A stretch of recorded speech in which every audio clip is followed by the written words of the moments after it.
Gracias, presidenta. Karen Ballesteros, de Canal 11. Primero preguntarles, ¿en qué radica que justo los mexicanos dueños de negocios tengan esta mayor tasa de crecimiento? Pues al trabajo que realiza, tan sencillo como eso. Es el esfuerzo y el gran ímpetu que tiene la comunidad mexicana allá para fortalecer ambas economías. ¿Cuál es la importancia de que se erradique esta idea de que los mexicanos que viven en Estados Unidos son personas indocumentadas? Más que indocumentadas, es esta idea, primero, de que las y los mexicanos que viven en Estados Unidos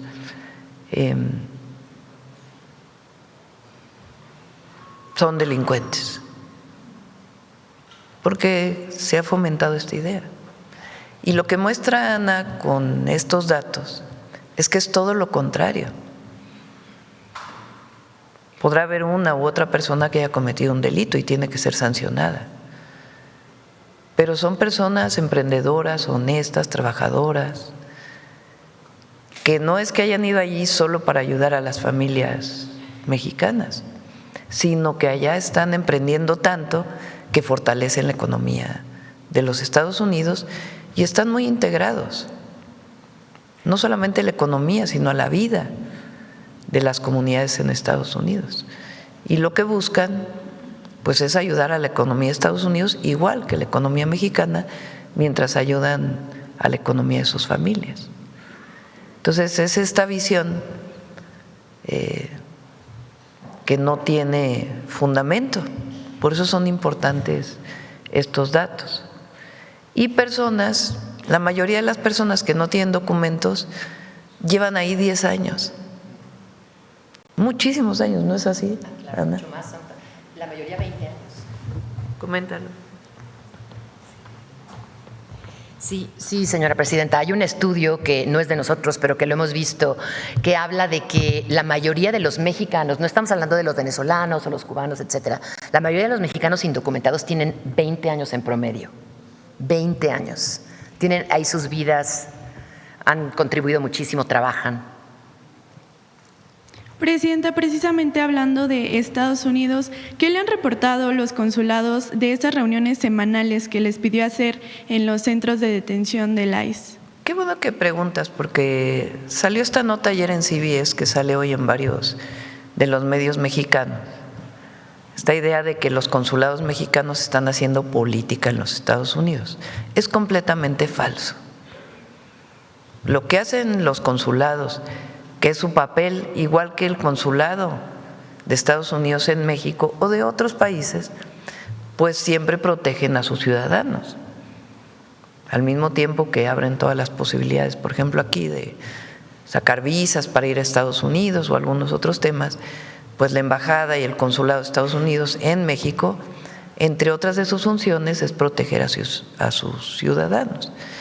Entonces, los consulados en Estados Unidos lo que hacen, pues, es la relación entre ambos países, que es muy importante, todas las labores diplomáticas, y ayudar a los ciudadanos mexicanos. ¿Cómo los ayudan? Uno, con trámites que tienen que hacer en México, pues muchas de las personas que viven allá pues tienen que hacer trámites aquí, por ejemplo, el acta de nacimiento, si es que quieren que tengan doble nacionalidad sus hijos, si van a regresar a México, cómo pueden traer sus cosas. Pues son muchísimos trámites que realizan en el consulado las y los mexicanos que viven allá. Y cuando hay un asunto de una redada o alguna situación que vive algún mexicano, pues tienen la obligación de darles protección, de darles un abogado, de apoyarles. Entonces, esa es la labor que realizan los consulados, pero no estamos de acuerdo, además no es así que los consulados realicen algún tipo de política en Estados Unidos en contra del gobierno de Estados Unidos o en contra de cualquier situación, o que estén haciendo política en los Estados Unidos. Eso es absolutamente falso. Nosotros tenemos en nuestra Constitución la autodeterminación de los pueblos. Y así como defendemos la autodeterminación de un pueblo en el mundo, pues también Estados Unidos es su autodeterminación. Nosotros no tenemos por qué influir en la política de los Estados Unidos desde México. ¿Qué hacemos? Pues defendemos a los mexicanos que viven allá, porque es nuestra responsabilidad. Y opinamos frente a la situación que tiene que ver entre ambos países o alguna situación mundial, pero no están haciendo política en los Estados Unidos, ni mucho menos. Justo esta cadena hablaba de una revisión a los consulados. ¿Su gobierno ya recibió No tenemos alguna ninguna información, pero frente a esta información que se está dando en algunos medios, o esta nota que sale en CBS ayer, primero no tengo ninguna información y segundo no tendría por qué ser, porque son muy respetuosos de la política de los Estados Unidos. Lo que hacemos pues es la labor que hace cualquier consulado en el mundo de cualquier país. Y sobre estas reuniones que realizan los consulados a los centros de detención, ¿ya le han dado algún reporte al respecto? Sí hay reportes y en todo caso que Relaciones Exteriores pueda informarlo. Ok, gracias.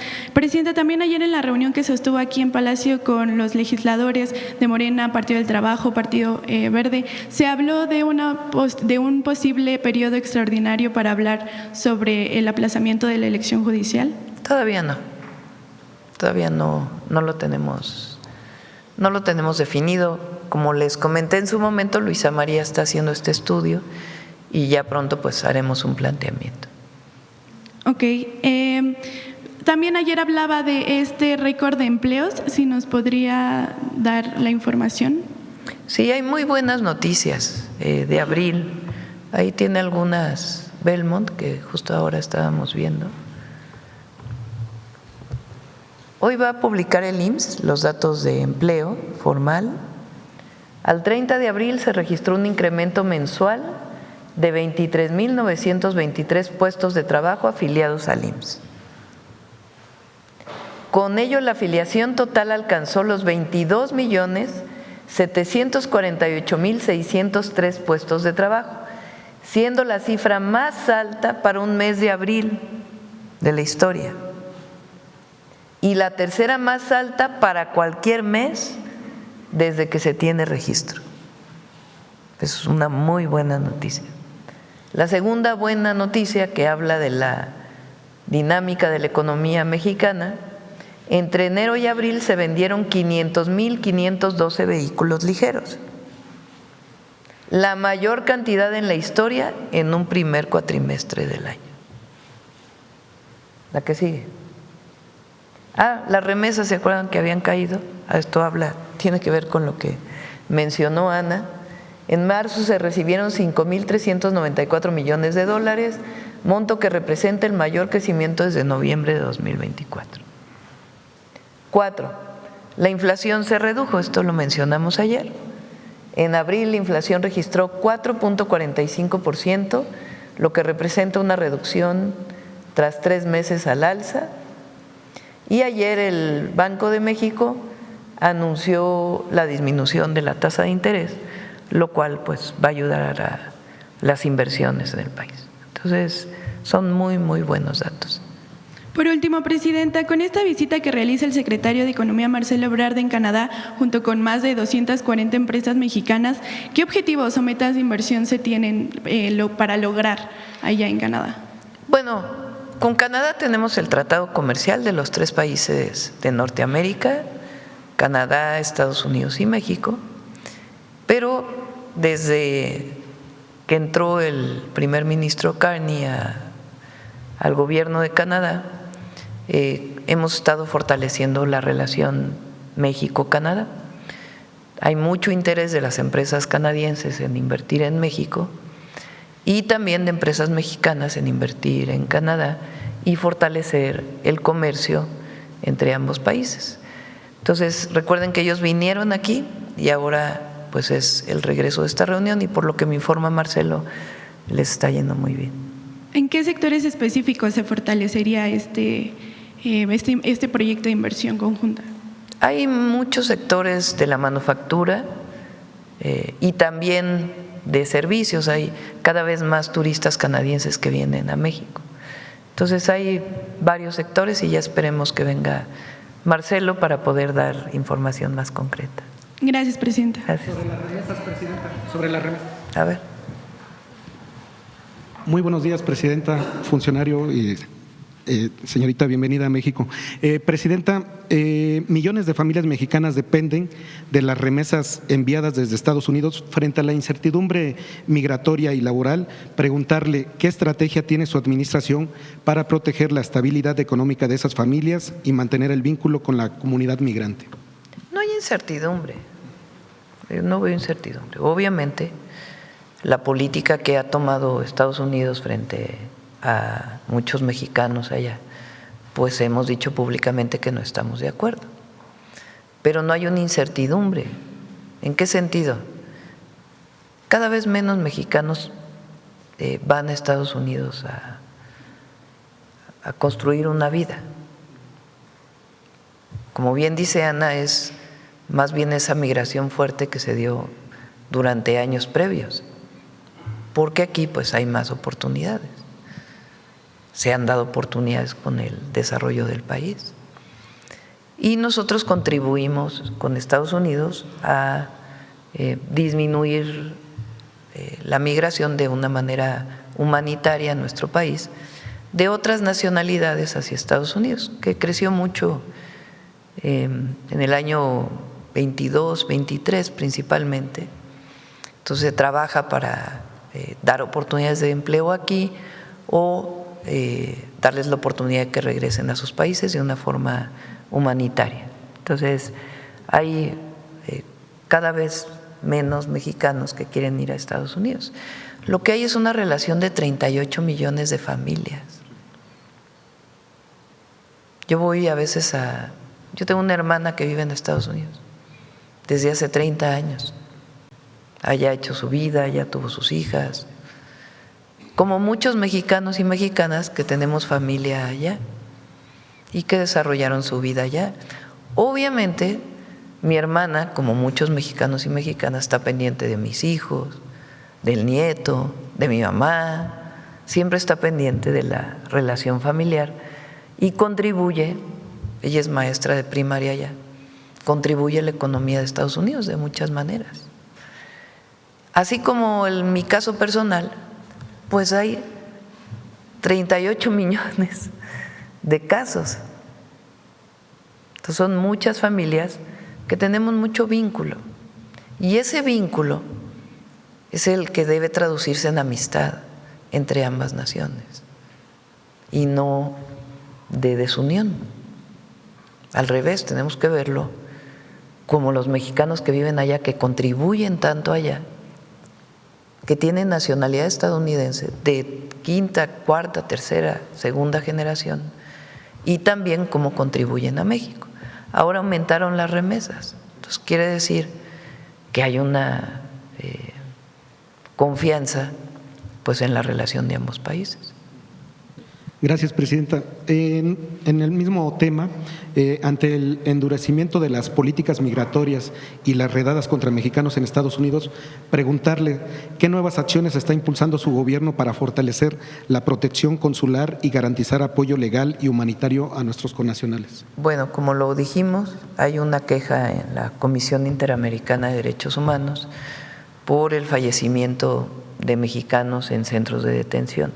Nosotros siempre vamos a defender a las y los mexicanos que viven en Estados Unidos y vamos a buscar la protección de los derechos humanos, de las y los mexicanos, y siempre defender pues este vínculo económico, social, cultural que se ha desarrollado a lo largo de los años, que es benéfico para ambas naciones. Entonces siempre vamos a trabajar en ese sentido. Y la protección consular de los mexicanos que viven allá, porque así debe ser. Muchas gracias, presidente. Gracias. Vamos de este lado. A ver, acá. Gracias, presidenta. Buenos días. Alberto Marroquín Espinosa, de esa hora AM y 10am.mx. Presidenta, Ahora que están las obras del tren allá en Querétaro y en los recorridos que he realizado sobre las obras, he observado muchas ingenieras militares trabajando dentro de la obra. Y pues ahorita que pasó ya el mes de marzo de la mujer, pues me destaca mucho esa parte, ¿no? Incluso Querétaro ha sido en empleos formales de los primeros lugares en el país, lo cual el tren único ha generado la mitad de esos empleos formales. ¿Qué opinión tiene al respecto, Presidenta, sobre esto? Bueno, son ingenieras contratadas por la agrupación Felipe Ángeles de los ingenieros militares.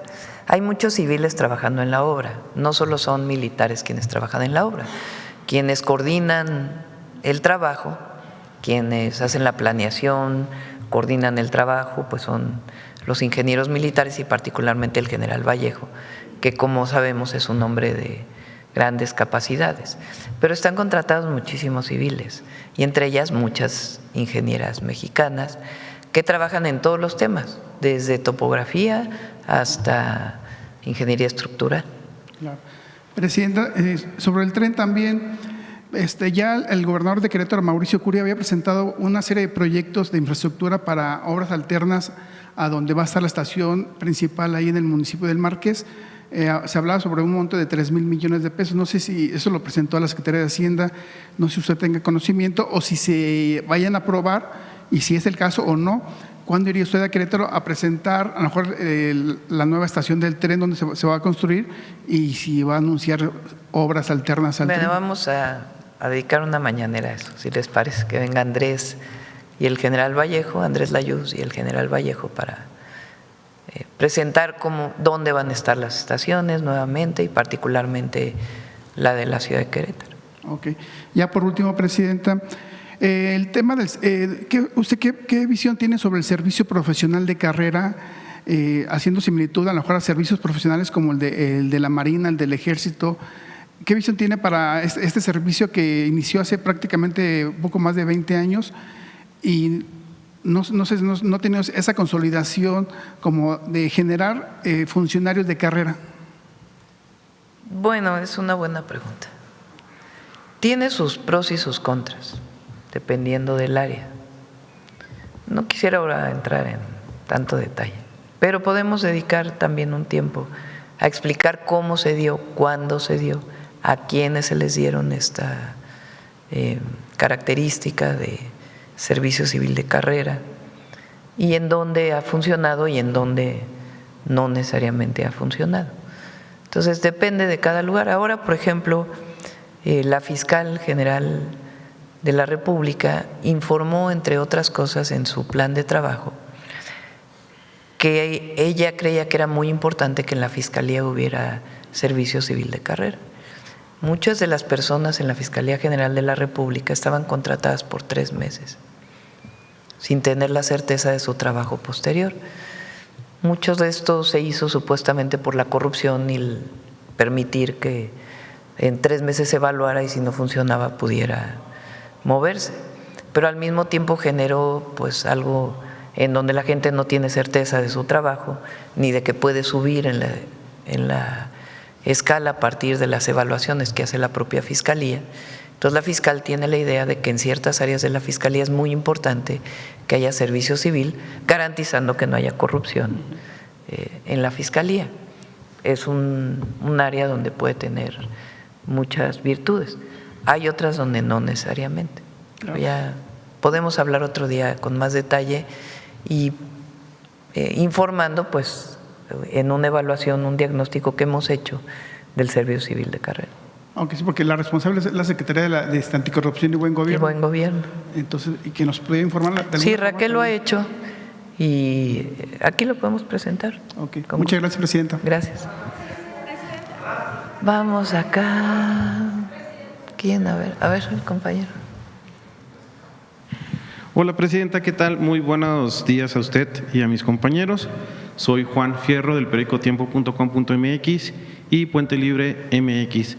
Mi primera pregunta acerca del tema es ¿qué posibilidad hay de generar algún imán, si podemos decirlo así, para aquellos emprendedores que están de aquel lado, aquella economía que está generando los mexicanos, pues se puedan dar un pellizco y traerlo para México, ¿no?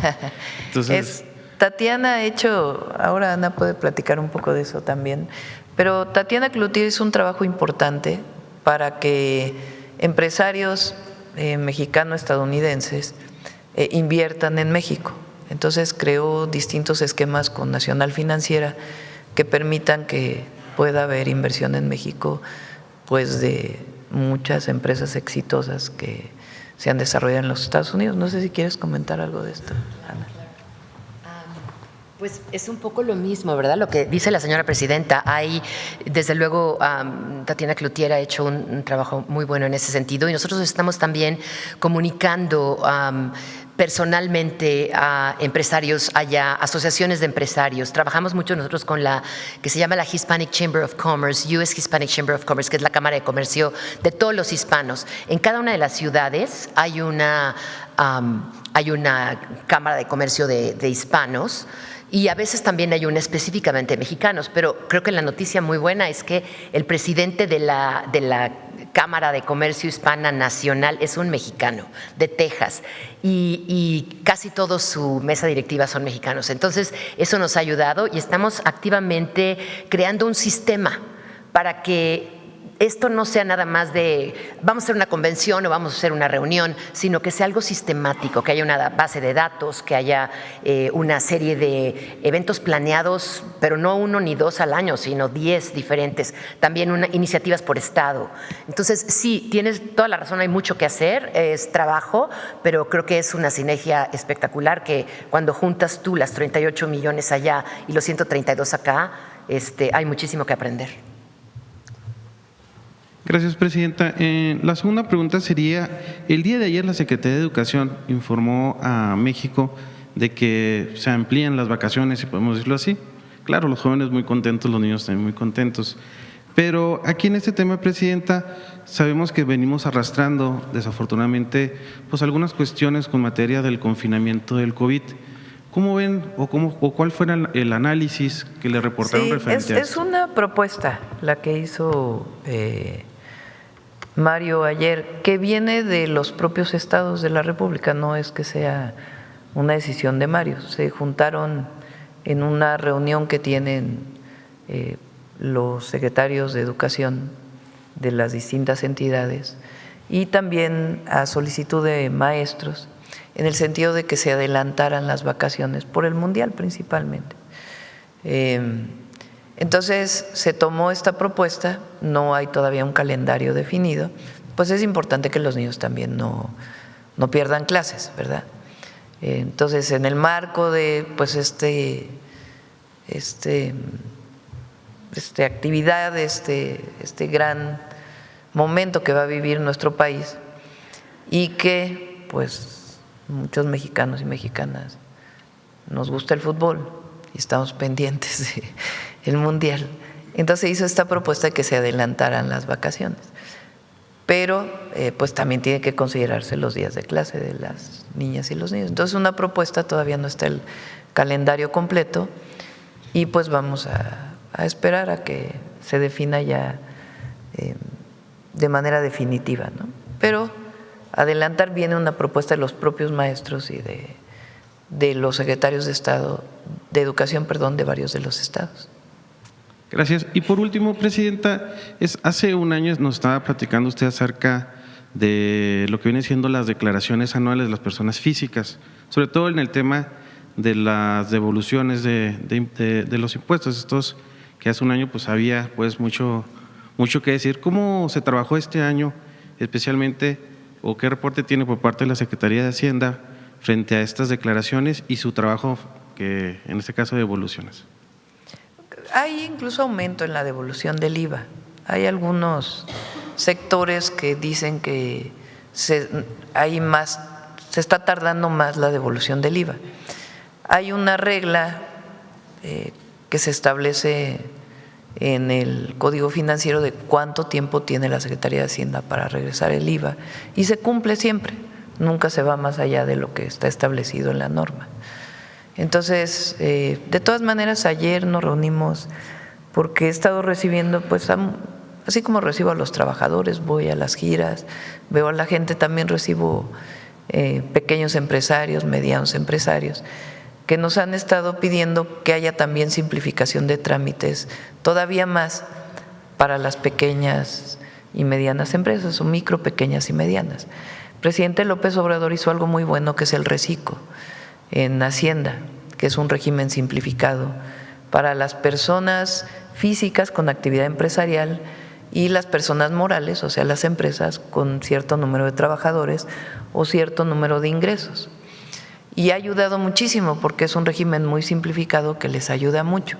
Entonces ellos ahora están pidiendo que haya un régimen simplificado también en el IMSS, en la Secretaría del Trabajo y en otras áreas que les permitan pues que no tengan que hacer tanta burocracia, tanto papelerío para poder desarrollarse. Y estamos trabajando en ello, viendo la manera en que esto puede ser así. Le agradezco, presidenta. Buenos días. Gracias. Vamos de este lado, a ver, de la gira de Sonora, pues luego, si quieren hablamos en Sonora, ¿no? Pues nos vamos para allá. A ver acá.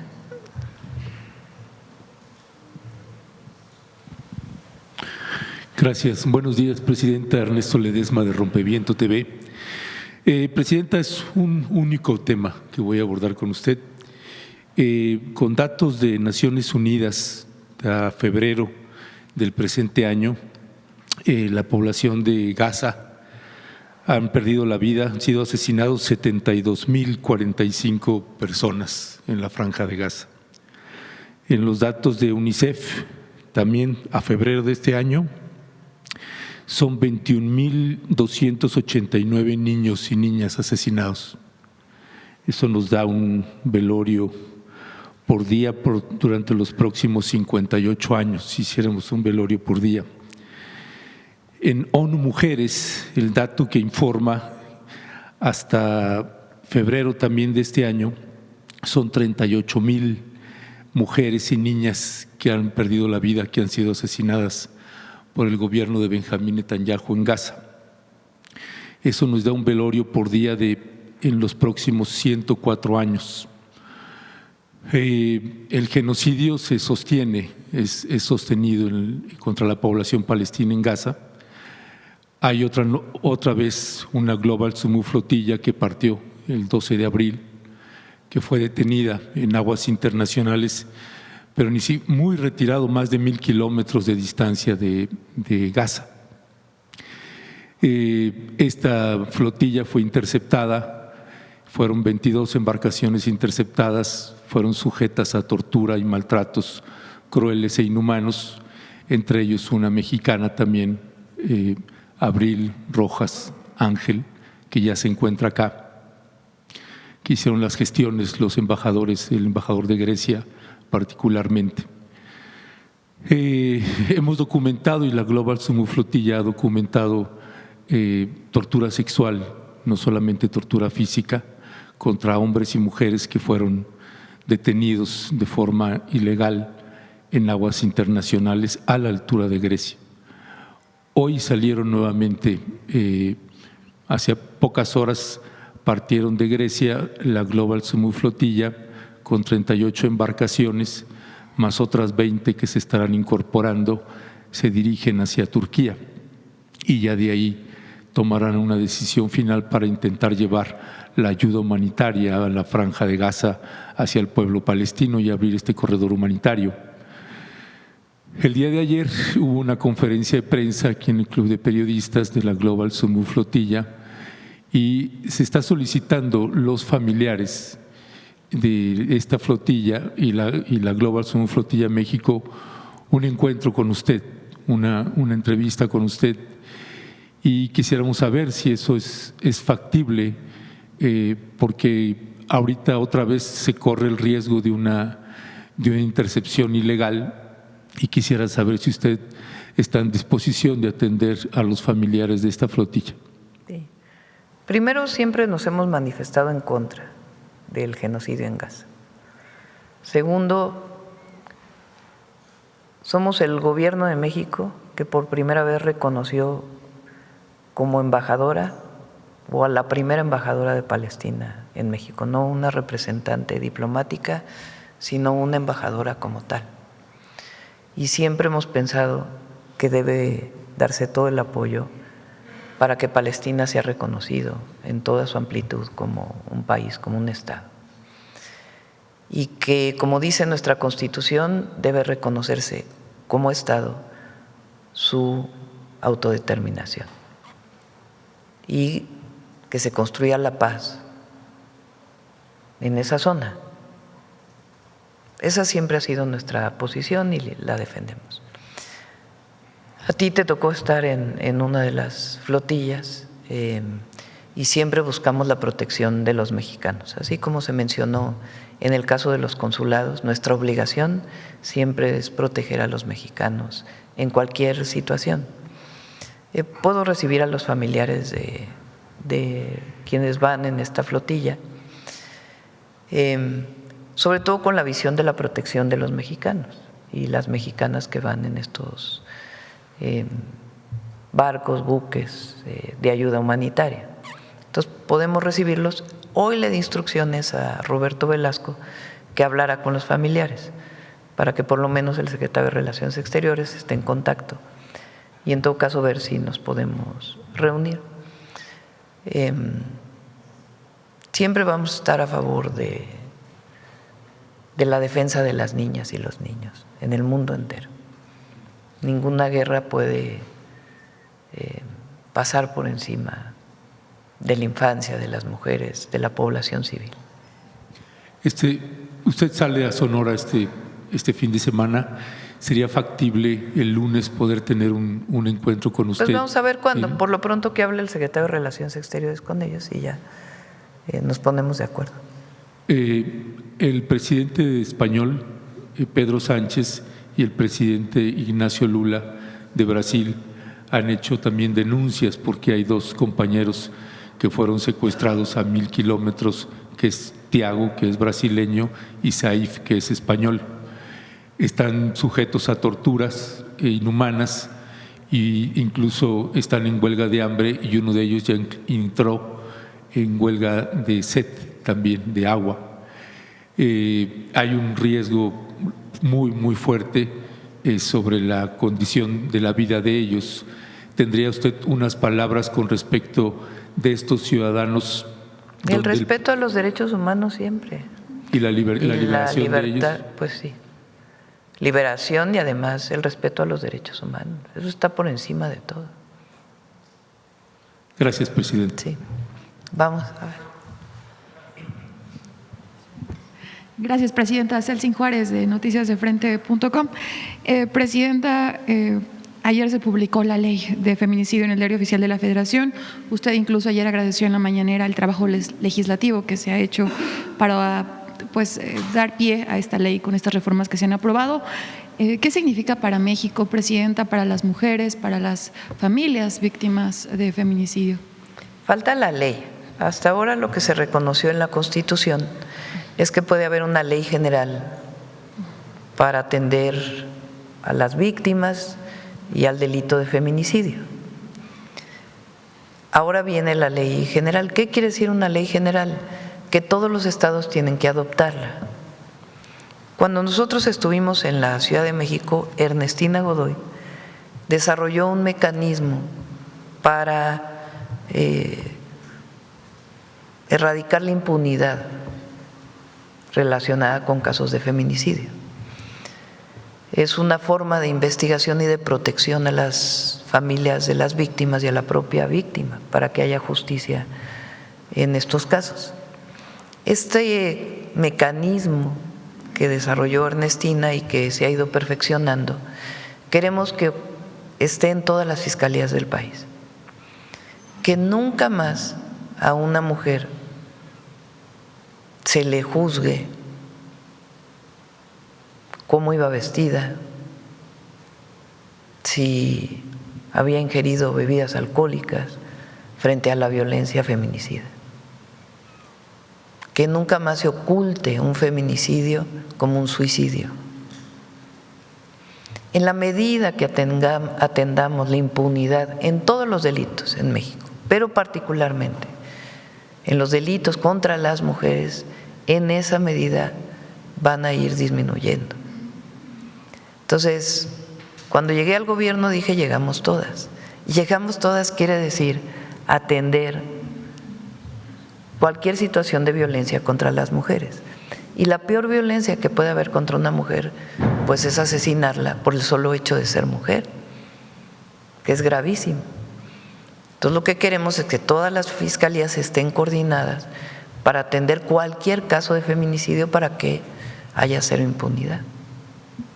Gracias, presidenta. Y también regresando al tema del trabajo con Estados Unidos, preguntarle sobre el tráfico de armas. En una reciente entrevista al director de la Oficina de Aduanas de Nuevo Laredo, Alberto Flores, ha mencionado que se ha incrementado de octubre del año pasado a la fecha el tráfico de armas de Estados Unidos a nuestro país a través de puentes fronterizos como el de Nuevo Laredo y Nuevo León.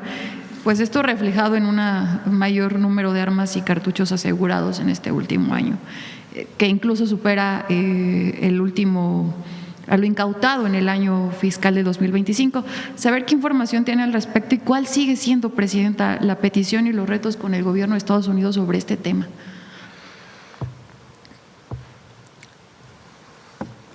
Con el gobierno de Estados Unidos, desde que entró el presidente Trump, hemos buscado, porque así debe ser, una buena relación en todos los temas, porque somos países vecinos, más de 3,000 kilómetros de frontera, porque compartimos problemáticas, porque hay 38 millones de mexicanos viviendo allá, y aquí hay quien dice que son cerca de 2 millones de ciudadanos estadounidenses que viven en México. Migración está haciendo la revisión. Por lo menos 1 millón viven en México. Somos socios comerciales, la integración económica de ambos países es muy grande, lo cual beneficia a Estados Unidos y beneficia a México. Y hemos buscado siempre una buena relación. Siempre hemos dicho, y se lo he dicho personalmente al presidente Trump, y eso ha permitido establecer una buena relación, que nosotros somos un país que queremos una relación de iguales, que demandamos respeto, igual que ellos demandan respeto de nosotros, y que nuestra relación se basa en el respeto a nuestras soberanías, a nuestra territorialidad, y que lo que tiene que ver con el tráfico de drogas y el tráfico de armas, en primer lugar hay que atender las causas. Como lo dije ayer, a mí me parece muy, muy relevante que un documento que salió publicado hace 4 días de la estrategia de Estados Unidos frente a el problema de las drogas, por primera vez reconocen, y esto es muy importante, el consumo de drogas en Estados Unidos y atenderlo no solamente evitando la llegada de drogas de otros lugares a Estados Unidos, sino atenderlo desde la perspectiva de salud pública. Eso es algo que nosotros siempre lo hemos mantenido y que nos da mucho gusto que lo hayan reconocido en su estrategia. De igual manera nos da mucho gusto, porque ha sido también tema de conversación con el presidente Trump, que reconozcan la importancia de evitar el tráfico de armas de Estados Unidos a México para no fortalecer a los grupos delictivos en México. Entonces, esto es muy bueno y eso es lo que hay que poner en el centro, los avances que hemos tenido en la coordinación. Habrá algunos de aquel lado de Estados Unidos y de este lado que no quieran que haya una buena relación entre ambos gobiernos, pero yo estoy segura que se van a quedar con las ganas. Los mexicanos que van allá a Estados Unidos a hablar mal del gobierno de México, pues no tienen ningún futuro en México ni en Estados Unidos. Algunos grupos en Estados Unidos que buscan que haya una mala relación con México, pues yo creo que también se van a quedar con las ganas, porque lo que hay que poner, respetando nuestra soberanía, nuestras leyes, nuestro territorio, lo que hay que poner siempre pues es buscar una buena relación, y hasta ahora el presidente Trump con nosotros ha sido muy respetuoso. ¿Qué le demandamos siempre a él? Pues que los mexicanos que viven allá sean también protegidos y reconocidos. Gracias, presidenta. Y ya por último, la semana pasada se dio a conocer que un juez ordenó reabrir el caso contra Joaquín Azón e integrantes de La Luz del Mundo por delincuencia organizada, entre otros delitos en México. Y a pesar de que se trata, bueno, pues de otro poder independiente al Ejecutivo, saber su opinión al respecto, presidenta, ya que tuvo mucho que ver la insistencia de las víctimas en este caso para que se reabriera aquí en México esta investigación. Sí, hay que preguntarle a la Fiscalía. La fiscal general de la República en las reuniones que tenemos en el Gabinete de Seguridad lo mencionó, que había sido una decisión de ellos reabrir el caso, que no se cerrara, y pues ellos tienen que dar toda la información de cuáles fueron las razones por las cuales buscaron que se reabriera el caso y cuáles son las pruebas que tienen frente a esta investigación que están haciendo. Gracias, presidenta. Gracias. Vamos acá. Petróleo. Vamos, otro día hablamos de petróleo. A ver aquí, la compañera.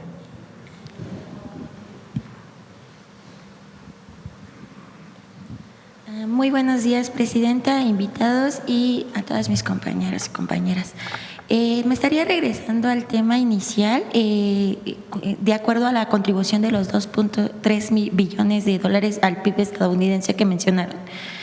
¿Cómo se está traduciendo este peso económico en una mayor capacidad de defensa de derechos laborales y humanos en nuestros connacionales allá? Como primera pregunta.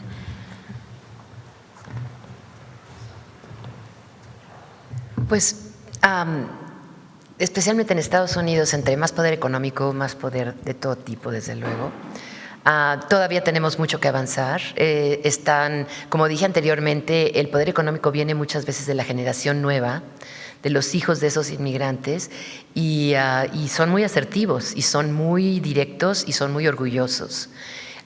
Nosotros vemos en todos los reportes que hacemos cómo se refleja eso en su forma de ver la vida, en su forma de manifestarse. Tienen muchísima voz. Entonces es un proceso. Todos los años se incorporan millones de jóvenes a la fuerza laboral a los 18 años, una gran parte, de hecho como no sé si se acuerdan que el año pasado les contaba, el 78% de la fuerza de trabajo nueva viene de la comunidad latina en Estados Unidos. Entonces imagínate cómo eso se está desarrollando poco a poco, pero lo estamos viendo. Y yo creo que, como decíamos anteriormente, esto no se trata de ganar y de ser líder y de querer ser injusto. Lo que queremos nada más es el lugar justo, el lugar en la mesa que nos corresponde por tener esta contribución tan importante económica. Entonces, a tu pregunta, en corto plazo se está dando pausadamente, pero se está dando, y bueno, lo importante es alzar la voz, ¿no? Alzar la voz cuando uno tiene razón y hacer que tanto los americanos que no son latinos como los americanos que son latinos entiendan el valor tan importante que tenemos, porque la realidad es que si somos el motor, sin el motor las cosas no funcionan tan bien. Como segunda pregunta, también nos estaba exponiendo que el crecimiento de la población de origen mexicano es casi el doble del promedio nacional estadounidense. ¿Qué sectores específicos están impulsando este diferencial de productividad y cómo están influyendo este dinamismo en la estabilidad económica de las comunidades de origen aquí en México? Pues fíjate que todas las industrias, todas están creciendo. Como les estaba diciendo, en porcentaje a veces crecen más las industrias muy sofisticadas, como le dicen en Estados Unidos STEM, como la tecnología, las ciencias, porque son los chicos que están entrando a esas materias, ¿no? Que están yendo, sus padres no tuvieron la oportunidad de ir a la universidad y ellos sí tienen la oportunidad de ir a la universidad. En medicina, por ejemplo, hay un gran influjo. En ingeniería, no sé si recuerdan también que nosotros hacemos reportes con la Asociación Nacional de Ingenieros Hispanos, y bueno, tenemos el número que es fabuloso, que en 2010, y esto te va a dar un poco una idea de cómo está creciendo ingeniería para los mexicanos. En 2010 había 4% de estudiantes de ingeniería en Estados Unidos. El día de hoy, de latinos, en 2021 ya había 16. Estás hablando que se cuatriplicó en 11 años. Entonces, estamos midiéndolo, estamos creando metrics, ¿no? Para mediciones para poder darles un número, pero está sucediendo. Es que a veces, voy a hacer un comentario muy personal, pero a veces se dice que a lo mejor por eso a veces los latinos están atacados, porque estamos dándole duro, estamos creciendo muy rápido, en forma muy buena y muy positiva, pero sí estamos creciendo muy rápido. Muchas gracias. Y bueno, si me permite concluir con una última pregunta, Presidenta. Tras el impacto que generó la visita de este grupo musical BTS a México, ¿su gobierno está contemplando otros acercamientos de otros artistas para atraer a más artistas internacionales aquí a la ciudad? Bueno, nosotros no lo hacemos. La Secretaría de Cultura tiene un programa que se llama, con otras secretarías, Jóvenes Transformando México. En este programa de Jóvenes Transformando México, uno de los objetivos es dar acceso a la cultura a muchos jóvenes que no pueden pagar un boleto en el Foro GNP o en algún otro auditorio, que son pues muy caros. Entonces, no es justo que tu artista favorito, que tú no lo puedas ir a ver en vivo porque no tienes recursos económicos. Entonces, lo que buscamos, ayer lo mencionábamos, con los conciertos gratuitos en el Zócalo o en otros lugares, pues es que se pueda tener acceso de manera gratuita a la cultura, a las actividades culturales, de todo tipo, desde el pop hasta el regional mexicano, hasta la ópera, hasta la música clásica, todos los géneros de la música. Como en el Zócalo, pues ya se hizo, la jefa de gobierno lo sigue haciendo, nosotros lo hicimos y tiene ya varios gobiernos que lo venimos haciendo.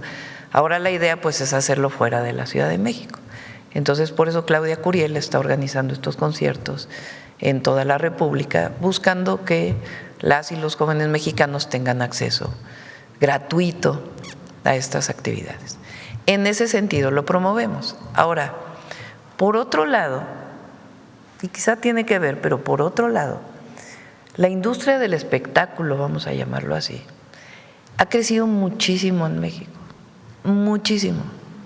Tiene una derrama económica enorme. Los artistas de todos los países quieren venir a México, porque además hay algo muy especial. Lo dijeron aquí el grupo BTS, la vibra, la energía de un concierto en México no hay en ningún otro lugar del mundo.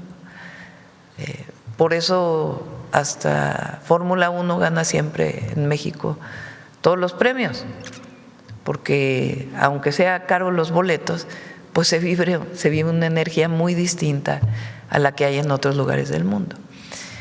Cada vez que viene una cantante, un cantante famoso a México, pues se va con el corazón lleno. Esa industria del espectáculo en el país ha crecido muchísimo, está dejando una derrama económica enorme.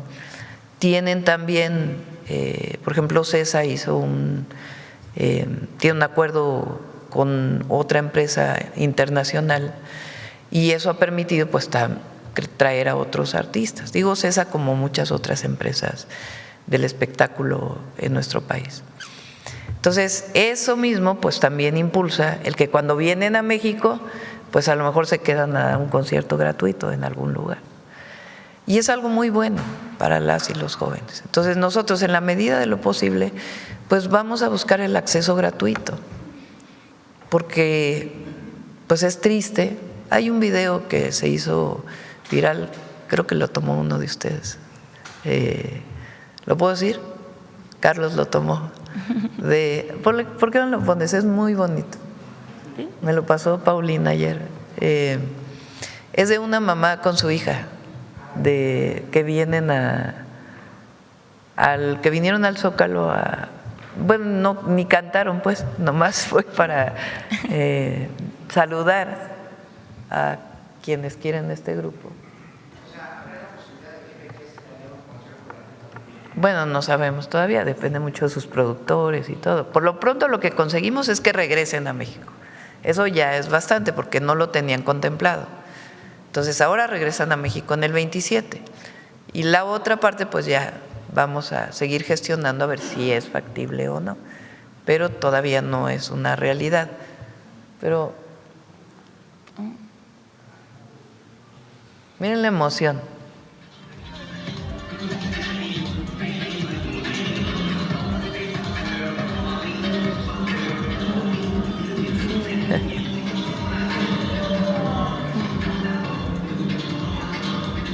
Un saludo a la mamá y la nena que vinieron al Zócalo. México es una buena casa. Pues es, a mí hay algunos conductores por ahí que me criticaron, me dijeron, ¿cómo usar el Palacio Nacional para que los artistas salgan a saludar? Es algo lindo, es poderle dar a muchos niñas, niños, jóvenes, pues la posibilidad de ser saludados por sus artistas favoritos. Por eso decía, quitémosle la política a eso, es nada más, es un gesto. Y siempre vamos a buscar que haya conciertos gratuitos, siempre vamos a buscar para que todas y todos tengan acceso a artistas que de otra manera no podrían ver. ¿Ah, sí? Ah, mira qué bien. ¿Se tiene contemplado algún artista próximo, independiente a BTS? Bueno, vamos a traer aquí al Palacio, no, fue algo especial. A lo mejor sí, no digo que no, no en este momento. Cuando era jefa de gobierno, me dijeron, ¿no? Hay un grupo que llenó, creo que 15 foros soles se llamaba entonces, no era gente, o no sé cuántos. ¿Y quién es ese grupo? Pues no lo conocía. Me dijeron, es Grupo Firme. Y entonces los llevamos ahí a la jefatura de gobierno para que cantaran ahí y después afortunadamente conseguimos que vinieran a cantar en el Zócalo. Pues porque son grupos que tienen una popularidad enorme y que de otra manera no hay acceso. Entonces, en la medida que lo podemos hacer, lo vamos a hacer. Y sobre todo, pues, acceso gratuito a los conciertos. Pues vamos a pedirle a Claudia que venga. El lunes viene porque viene la segunda edición de México Canta. México Canta fue todo un éxito. Y sobre todo en la relación México-Estados Unidos, de los jóvenes. Fue algo muy bonito en el sentido de que jóvenes con talento pudieron tener la oportunidad pues de participar en este concurso con su música, buscando que los contenidos no tengan que ver con temas violentos, sino con temas separados de las drogas, de la violencia, y que la música sea una forma de construir paz. Han ido a visitar los jóvenes que ganaron muchos lugares del país, muchísimos. Y ahora viene la segunda edición, que pues tiene sus características, ya la va a venir a presentar Claudia, también como parte de Jóvenes Transformando México. A ver, la última de… Gracias, presidenta. Inés Arroyo de ACI de Hidalgo y ACI México. Acá atrás de ti, mira, de una vez. Gracias, presidenta. Shaila Rosagel, corresponsal del Grupo Gili, El Imparcial de Sonora, La Crónica de Mexicali y Frontera de Tijuana. Sobre su agenda de la visita a Sonora, si nos podría comentar un poco y también si tendrá, parte de los eventos oficiales que va a tener, algunas reuniones con alguno de los sectores ahí en el estado. Hoy vamos al Plan de Justicia del Pueblo Seri. Ahí vamos a inaugurar un acueducto. Mañana vamos a la inauguración del Hospital General de Zona número 15, Ernesto Ramos Burs. Después el Plan de Justicia del Pueblo Yaqui, que vamos a restituir más tierras. y la inauguración del comedor escolar de la niñez. Luego vamos a la entrega de títulos de concesión de agua a productores y la inauguración de un canal de riego en Navojoa. Luego a la supervisión del Hospital General de Zona de Navojoa. También vamos el domingo ya a Pensión Mujeres Bienestar, porque es Día de las Madres. Vamos a tener ahí un pequeño concierto para las mamás en Sonora. Es esencialmente la gira que vamos a hacer. ¿Y alguna reunión con algún sector no va a tener? No en particular. Gracias, Presidenta. En un segundo tema, Presidenta, en Sonora se registró el caso del homicidio de una menor de 15 años de nombre Leila. Esta jovencita fue asesinada por otras dos jovencitas de 15 y 30 años que incluso grabaron el crimen y le llegó a la familia, ¿no?, de este crimen. Activistas han propuesto el que se debe de promover una revisión del marco legal para menores que cometen delitos graves y reciben sanciones que consideran mínimas. Estos activistas, igual que la familia de Leila, ¿no?, que ya se ha pronunciado pues por las sanciones que han recibido estas dos jóvenes. ¿Cuál sería su postura y la del gobierno a esta petición y si contempla impulsar cambios a la ley para este tipo de delitos en menores? Puede revisarse y en todo caso tiene que ser una decisión colectiva, ¿no? Yo pienso que en estos casos siempre hay que atender las causas. Lo punitivo es importante porque es la ley, hay que cumplir con la ley y no debe haber impunidad. Pero una parte fundamental de cualquiera de estas situaciones es atender de fondo, que es lo que lleva a estas jóvenes a cometer un homicidio como este. Entonces hay que profundizar más todavía en la atención a las causas. Y lo otro puede revisarse, pero es muy importante y por eso pues este trabajo intenso que hemos estado haciendo de Jóvenes Transformando México, para que tengan más acceso a la educación, más acceso a las actividades deportivas, a la cultura, que haya mucho más programas colectivos. Y también el programa de salud mental que presentamos, el ABC de las emociones, que está entrando a todas las escuelas y en la que queremos que participen madres y padres de familia. Porque en una situación como esta tiene que haber una atención social, no solo del gobierno. Es decir, las familias tienen que participar en atender a sus hijas, a sus hijos, de la mano del gobierno. Ese es uno de los grandes valores que tenemos los mexicanos que no podemos perder. Frente a nuestro país vecino, nuestro Estados Unidos, país vecino, hermano, socio, que han enaltecido lo material, porque así ha crecido Estados Unidos. El American Way of Life tiene que ver mucho con lo material. El tener como base de la felicidad. Y por supuesto que queremos que todos vivamos bien y tengamos lo indispensable. Pero no es lo material lo que te debe dar la felicidad, no es el tener más, no es el acumular más.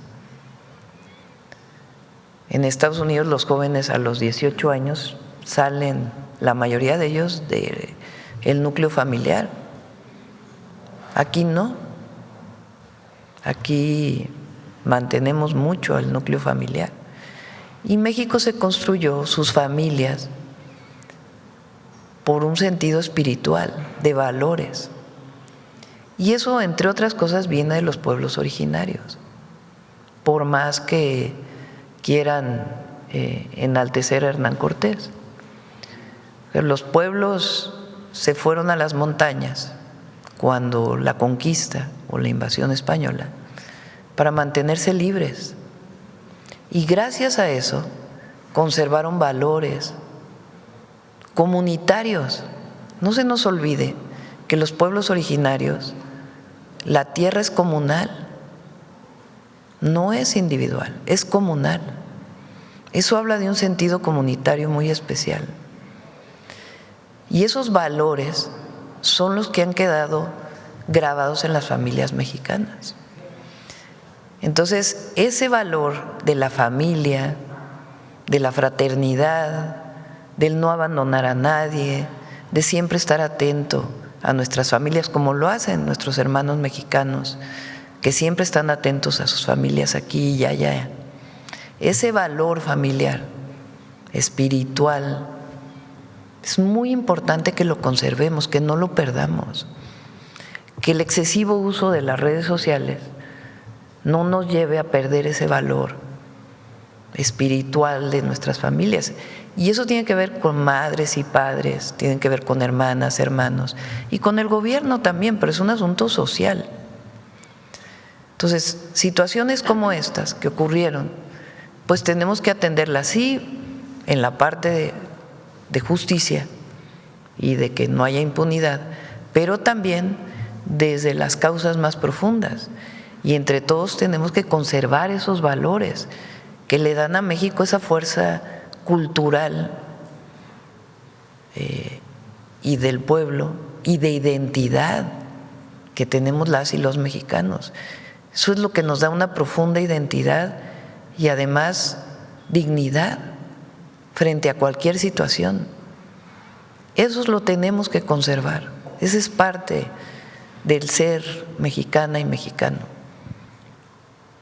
Gracias, Presidenta. En una última, una tercera pregunta, preguntarle si en estos últimos días ha tenido alguna comunicación con el expresidente Andrés Manuel López Obrador para hablar de este tema de las acusaciones. Estuvo muy bueno porque salió una fotografía del presidente López Obrador en el colegio militar, ¿no?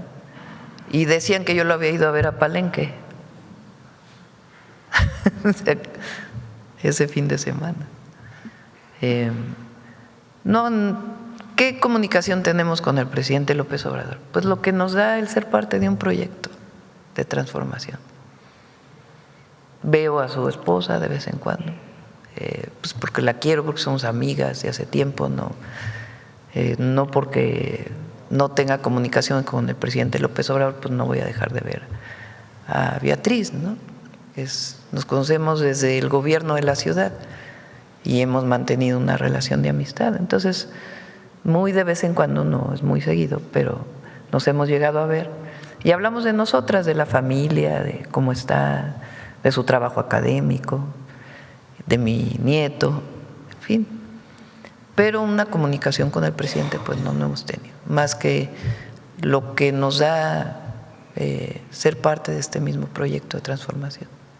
Y sobre este mismo caso de las acusaciones de Estados Unidos, bueno, de esta oficina del Departamento de Justicia en contra del gobernador con licencia Rocha Moya y otros 9 personajes, preguntarle si va a buscar en un futuro, en los próximos días, algún diálogo con el presidente de Estados Unidos, Donald Trump.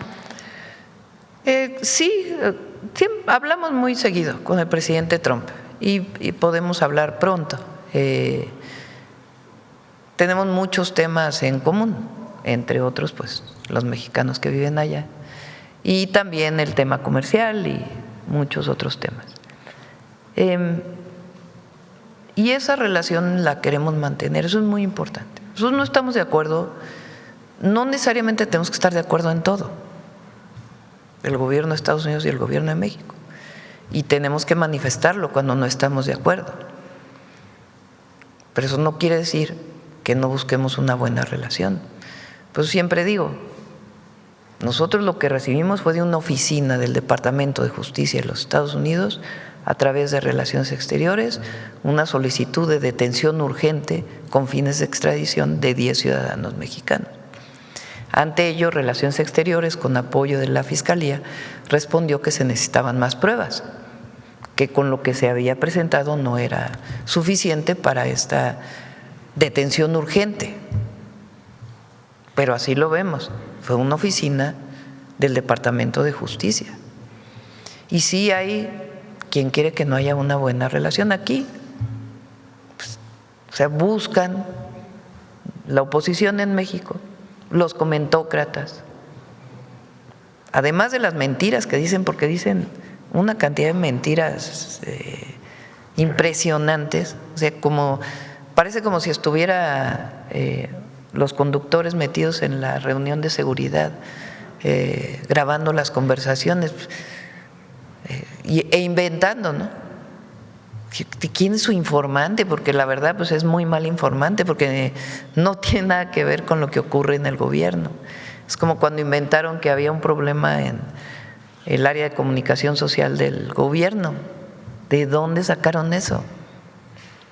Es lo mismo que en el gabinete de seguridad se discutió que la presidenta está muy tensa porque, ay, por favor, son puras invenciones.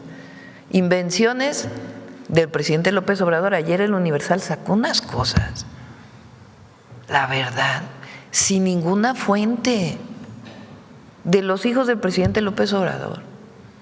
Bueno, ¿cuáles son sus fuentes? Se le contestó Andrés Manuel López Beltrán a Loret de Mola, como diciéndole, oye, que había recibido dinero de no sé qué grupo de la delincuencia organizada. Bueno, por Dios, ¿todo para qué? Para buscar un enfrentamiento entre el gobierno de México y el gobierno de Estados Unidos. O que desde Estados Unidos generen una condición de mala relación con México. Ahí van a hablar en Fox News, ayer estuvo Lili Telles, no sé en qué medio, en California, primero diciendo mentiras y segundo, ¿qué busca? O sea, ¿para qué se va allá? Porque no le habla a los ciudadanos mexicanos que están allá y que votan aquí, no le habla no sé a quién en Estados Unidos. Los presidentes de los partidos políticos de oposición que van a Estados Unidos a hablar mal de México. ¿Qué buscan? Pues una confrontación. Pero pues hemos tenido muy buena relación hasta ahora sí que qué necesidad, como diría el querido Juan Gabriel. Entonces, son grupos que no quieren que haya una buena relación. Nosotros siempre vamos a defender la soberanía, vamos a defender el derecho de México, vamos a defender el cumplimiento de la ley, vamos a solicitar pruebas cuando se presente una situación como la que vivimos. No queremos injerencia en los asuntos políticos de México porque no la debe haber. Pero eso no quiere decir que no busquemos siempre una buena relación por el bien de los mexicanos que viven allá y por el bien de la relación de ambos países, siempre diciendo lo que pensamos, sin bajar la cabeza, con orgullo de ser mexicanas y mexicanos, con dignidad, defendiendo a México, pero buscando una relación cordial y manifestando cuando no estamos de acuerdo, así como ellos pueden manifestar cuando no están de acuerdo, pero eso no quiere decir otra cosa. Entonces, lo que vivimos ahora con el gobernador con licencia de Sinaloa y otras 9 personas, pues nosotros lo que actuamos es diciendo pruebas. Lo que vivimos en Chihuahua, que 2 ciudadanos norteamericanos participaron en un operativo en Chihuahua, ¿qué es lo que dijimos? Pues eso no está bien, no está bien. Estados Unidos, porque ese no es el acuerdo, y además nosotros tenemos leyes y una constitución que hay que respetar, pero sobre todo no está bien a las autoridades de los estados, particularmente el estado de Chihuahua, que incumplan con la ley, porque ellos conocen la ley. Es decir, sobre todo es a las autoridades mexicanas y con la nota diplomática particular a Estados Unidos, para que se conserve la buena relación, que se respete, que nos respetemos mutuamente. Entonces, han querido tomar esta situación ahora como la gran afrenta al gobierno de México. ¿Qué hacemos nosotros? Cabeza fría. Imagínense si nos aceleramos frente a una situación así. No, es saber qué es lo que hay que hacer, pedir pruebas. ¿Qué es lo que tiene que hacer en el caso de Chihuahua? Fiscalía ve si se violó la ley o no, si hay algún delito que perseguir.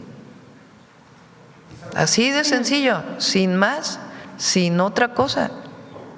Presidenta, ya nada más para precisar, en el próximo diálogo que se dé con el presidente de Estados Unidos, Donald Trump, usted pondrá sobre la mesa este tema de Sinaloa. O sea, usted hablará de esto. O sea, bueno, para eso hay un secretario de Relaciones Exteriores que está hablando con el embajador o con las autoridades de Estados Unidos. Pues para eso existe la Secretaría de Relaciones Exteriores. Yo espero que tiene su vía. ¿Por qué? Porque tiene que ver con una oficina del Departamento de Justicia de Estados Unidos, a la cual se le están pidiendo pruebas.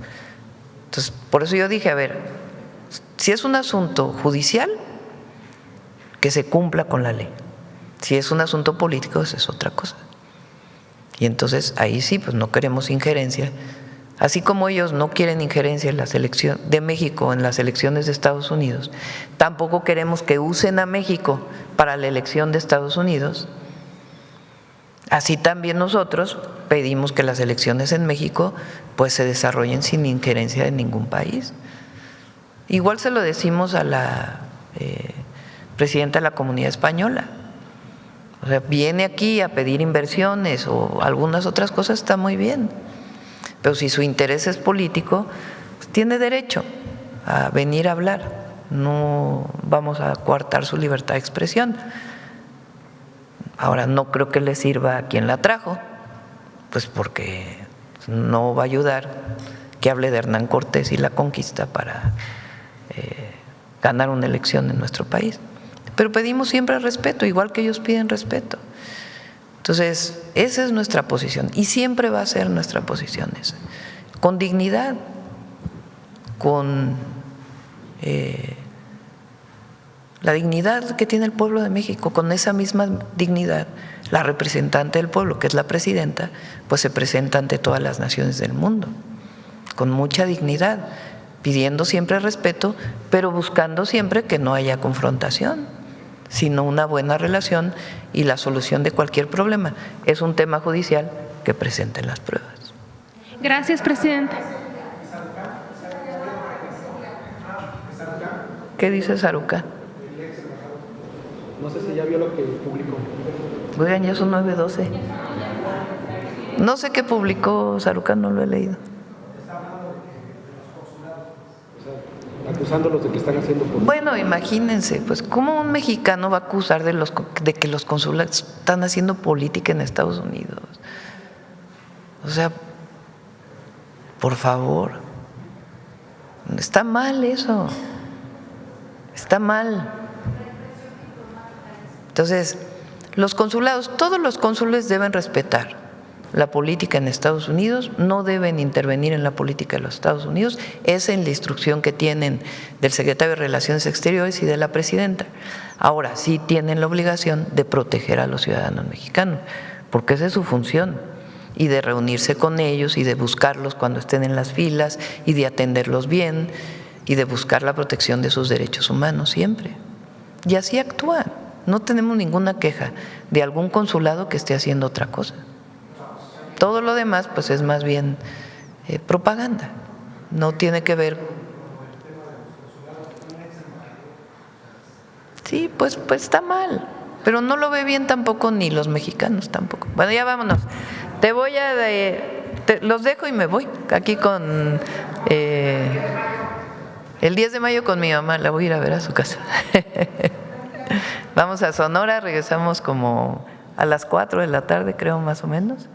Y de ahí me voy a ir a ver a mi mamá. Gracias. Felicidades a todas las madres. Feliz 10 de mayo. Felicidades a todas. Los dejo con Suave Patria. Gracias.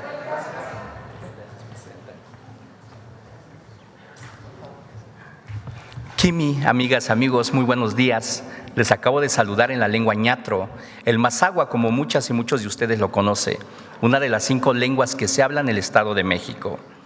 Hoy tenemos el placer de compartir con todas y todos ustedes un nuevo encuentro en nuestra suave patria. Este espacio que nos permite abrir la mirada al México que atraviesa las barreras del lenguaje, del color de la piel y de las diferentes creencias, para proclamarse como un país libre y soberano. Y como lo dijo nuestra presidenta, los pueblos y comunidades indígenas son la verdadera reserva de los valores del México de ayer y de hoy.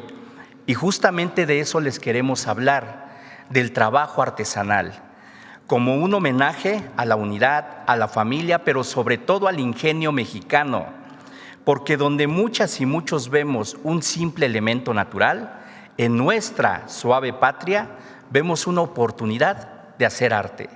Por favor, acompáñenme para ver cómo la luz se transforma en una herencia.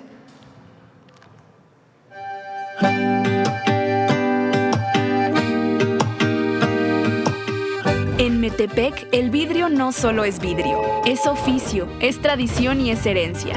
Aquí las manos de los artesanos convierten la luz en memoria, porque cada vitral que nace en este pueblo mágico lleva dentro siglos de ingenio mexiquense. Por eso los vidrios de Metepec son importantes, porque nutren la identidad de un pueblo que hizo del color su lenguaje y lo transformó en arte. En los vitrales mexiquenses, cada color es raíz, cada figura es ingenio y cada destello es oficio que mantiene viva a la comunidad. La tradición llegó a mí por parte de mi padre. Él estudió este arte y pues desde pequeño, pues se puede decir, nací entre vidrios y pues ya es el gusto por el material y los trabajos que realizamos. Estuve estudiando aquí en Toluca, en la Escuela de Artes Plásticas, en un principio. Después en la Ciudad de México y de ahí me regresé a Metepec. En ese tiempo, con esos años, no había aquí en todo el Valle de Toluca quien hiciera vitrales. De hecho, fui el introductor. Uno de los más grandes vitrales del mundo se encuentra en Toluca. Un rompecabezas de 3,000 metros cuadrados armado por 60 artesanos. A partir de que se realizó esta obra del Cosmovitral, coautoría de mi papá Bernabé Fernández García con el maestro Flores, pues sí se vino un auge. Lo que veo pues es la satisfacción de disfrutarlo, porque sí, en cada trabajo nos empleamos al 100% con todos los conocimientos que tenemos en bien del mismo vitral y pueda lucir. El vidrio y la luz siguen siendo hoy en día los protagonistas en las cuidadosas obras de nuestros artesanos. Y Metepec, el venturoso lugar de México donde la luz se convierte en arte. Acabamos de ver cómo el arte del vitral en Metepec no solo es un oficio, es el legado luminoso que las familias mexiquenses han regalado al mundo. Y son estas mismas familias que transforman la luz en imagen, en una flor, en un rostro religioso y hasta en un jardín que nace del vidrio cuando el sol lo atraviesa.